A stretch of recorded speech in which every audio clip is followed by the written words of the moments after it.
Is recovering after being shot in the Taylorberry neighborhood. Around 9:30 last night, police got a call of a crash at 2nd and Lee Streets. They found a man inside the car who told police that he was shot near 7th and Berry Boulevard and was trying to drive himself to the hospital. He's expected to be okay. Police are still trying to pinpoint the exact location of the shooting. If you know anything, call 574-LMPD. 10 years after the death of Bardstown police officer Jason Ellis, the community is still mourning and seemingly no closer to justice. Ellis was ambushed off Bluegrass Parkway. When he was leaving work, he never made it home that night. Connor Steffen and photojournalist Elijah McKenzie take us to Bardstown, where last night the community made touching tributes to the fallen officer. In Bardstown, Kentucky,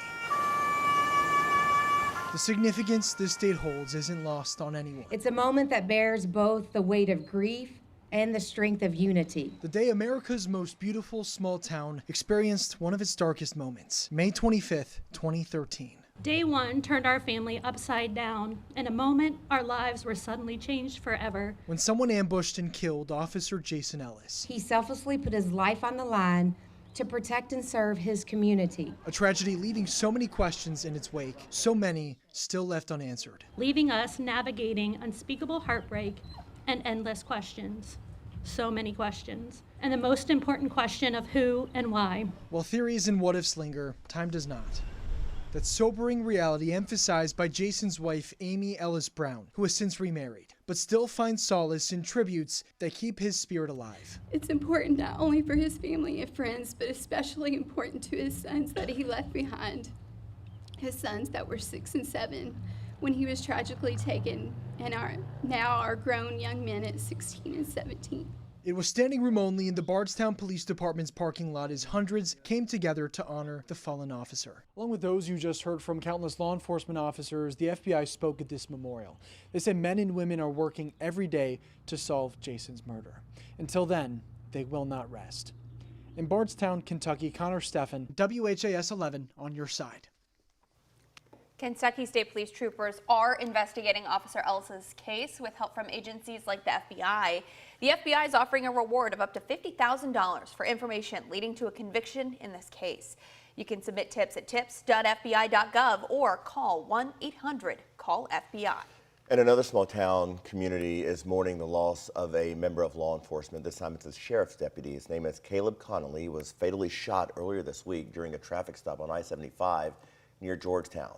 Conley was a young husband and father. He worked for the Scott County Sheriff's Office for about 4 years. Before that, he was in the Army. Last night, the small town joined Conley's family to recognize his ultimate sacrifice. Caleb left his family, put on our uniform, and made the ultimate sacrifice for everyone standing here tonight. Best way for me to describe him is a hero, an inspiration,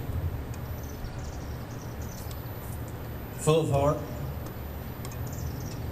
a man that served his country, his family, his friends, his community with all of his heart.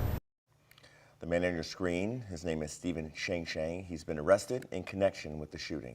Deputy Conley will be laid to rest next week. A visitation is planned for Wednesday, May 31st from 4 until 9. The funeral will be the next morning at 10.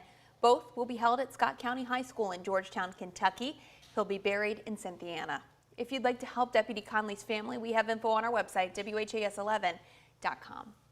And in an update from LMPD, we've learned Officer Nick Wilt is showing some progress in his recovery. Officer Wilt's family says he's showing improved cognitive function. He's also starting to walk again with a harness. Officer Wilt was shot in the head while responding to the mass shooting at Old National Bank last month. In his latest update, Officer Wilt's family says his determination and his fighting spirit are evident as he confronts these challenges head on. Following the deaths of 9 racehorses at Churchill Downs, including 2 on Derby Day, engineers have spent the week re-inspecting the track. Track surface engineers spent 2 days using some specialized equipment to make sure there was nothing wrong.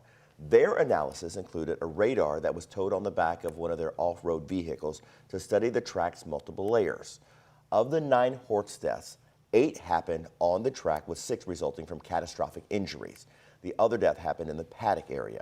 Those engineers say they performed that same test 2 weeks prior to the start of the spring meet without any red flags. And so far, those engineers say they've not seen anything wrong. We have all these tests that we perform every day, and we did not see any indications. We are looking at the track information to help the Kentucky Horse Racing Commission go back and look at all the pieces of the puzzle. Now, besides the track surface at Churchill Downs, other pieces of the puzzle include tests and necropsies on the horses to try to discover any underlying issues which may have led to their injuries and deaths.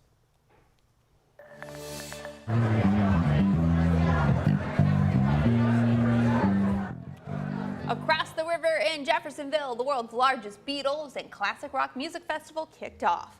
Fans of the iconic band gathered along the riverfront for Abbey Road on the River. The festival includes performances from several tribute bands and local acts, along with other fun experiences like free guitar lessons, disc golf, and the interactive art. The festival is going to wrap up on Monday. For more info about the tickets and the lineup, you can visit WHAS11.com.